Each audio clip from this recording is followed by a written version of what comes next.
Hey friends, so today's project is going to be brush lettering in the Bible, and this is something that you guys really asked for because I've been showing you guys pictures on Instagram.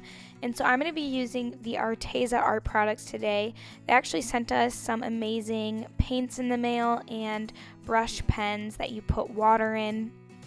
And so I'm going to be using these. I am affiliates with them, so I'll have all their things linked down below, and with a coupon code too.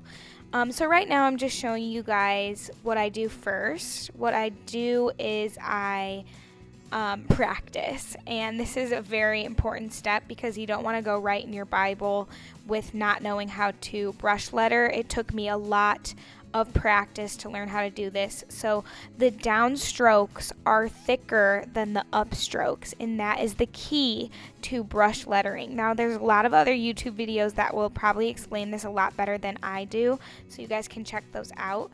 But you really got to know how to do calligraphy and realize that the downstrokes of the letters, so anytime the letter is going towards you or your hand is going towards you, you're going down with the paintbrush, that is when the thickest stroke is going to happen on the letter.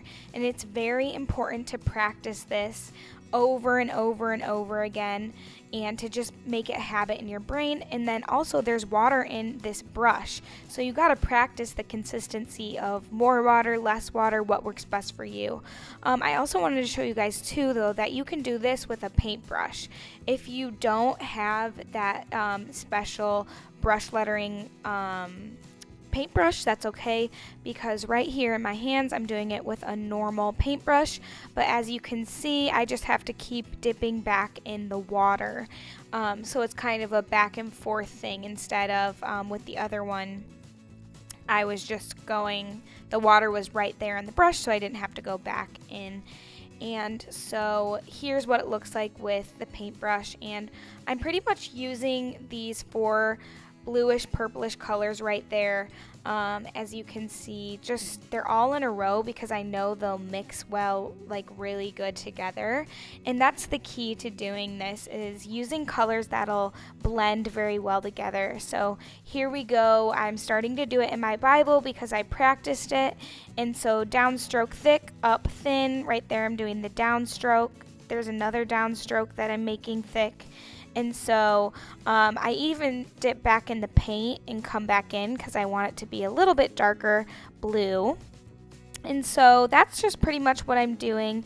And I actually wanted to explain to you guys too why I'm writing the word rock. And the reason why I'm writing the word rock is because I'm doing it in Deuteronomy too. So I just read through Deuteronomy, and I just fell in love with this book, guys. I am obsessed with Deuteronomy now. I love it. I had no clue I was gonna like it as much as I did, and I read it a long time ago, and so I just kind of had forgotten what it's about. Anyways, if you guys are looking for a book of the Bible to read, I'd suggest Deuteronomy. It's all about how the Israelites turned away from God, but God is literally still there for them. Like, he is a just God. I learned so much about God and about how he is a just God, but he also has mercy for us. So when we turn away from him, it's only fair that he will I guess the right word is punish us because we've turned away from him. But when we come back and turn back to him, he accepts us with loving open arms. And he is still our Father, and he is still our rock and our Redeemer, and he still accepts us back with open arms.